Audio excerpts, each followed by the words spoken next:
Good morning, buenos dias. It is Wednesday, and it's been a couple of days since I arrived from Taiwan back into mainland America. But Turtle Island, and I am I'm actually just getting into a routine and volunteering here in Tucson.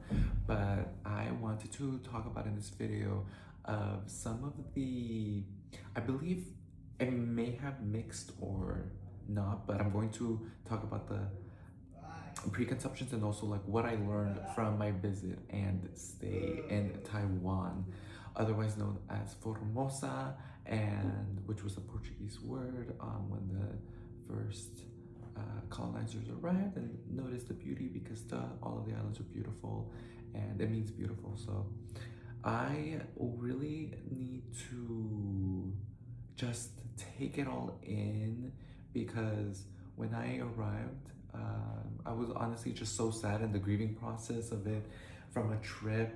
It's just something that you think about really deeply when, and for me, it's like when I'm like, okay, I have time to think just alone and it's forced upon me. Otherwise, I will not think. I think because I was just in the plane. So I was journaling and I wrote down everything and all of the connections that I found out, and even through the documentaries that I was watching. And I think that's one thing that I like to do also is either like download before some documentaries that are free, like on YouTube or online, and then download them so that I can hear them when I have like some time either walking or if I want to just, be at home a little bit longer, and that way I'm thinking of like the history and also being there actually.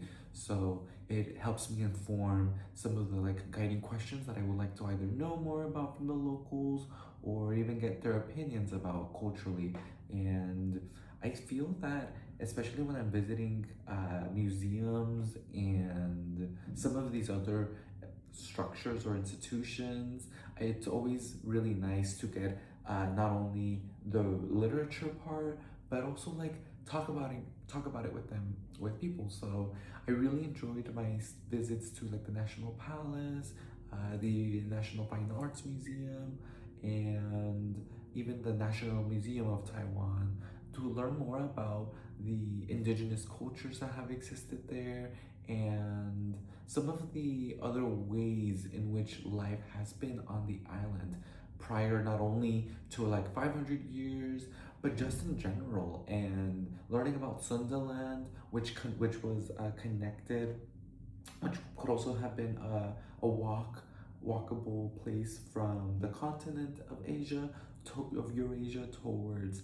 Taiwan, and which was formerly known as Sunderland, and the ways in which animals are endemic there too, because I'm very much into like the nature and the mountains and the tectonic plates, and learning about the fact that it's part of the Pacific Rim, so the Ring of Fire, where there's a tectonic plate, and the ways in which they were built. So all of that is so interesting to me because it interconnects, like we're literally all interconnected, and the ways our ancestors had traveled.